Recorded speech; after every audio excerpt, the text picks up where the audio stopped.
আমি এনে কোনো চুরির লেগে এনে আইসেন এতে সারে কই তারবো স্যার আমি মন্দিরের আমাদের একটা গোপন খবরের ভিত্তিতে একটা বাইক আমরা রিকভারি করেছি যেটার নাম্বার নেই এবং দুইজন চোরকে আমরা ডিটেন করেছি। একজন হলো আলমগীর হোসেন, অরিজিৎ আসান, যার বাড়ি বাংলাদেশ। আলমগীর হোসেনের বাড়ি আমরা চান্দিনামুড়া।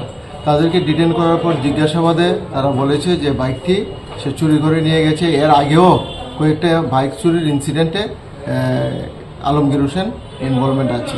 এখন আমরা একটা স্পেসিফিক কেস এই বিষয়ে নিয়েছি 73/2024 under section 382D of IPC।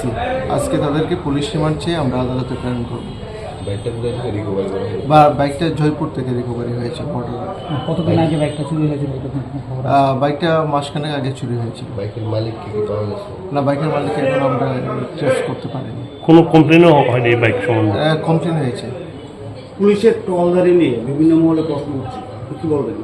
আলোচনা সময় পুলিশে দেখেন আমাদের বিট পেট্রোলিং প্লাস আমাদের মোবাইল চলছে, কন্টিনিউ আমরা মোবাইল করছি এবং এই বিষয়ে আমরা প্রত্যেক দিনই 15 থেকে 20 জন 25 জনের মতো আমরা প্রিভেন্টিভ অ্যারেস্ট করছি, মদ বিরোধী অভিযান করছি, এগুলো আমাদের চলছে।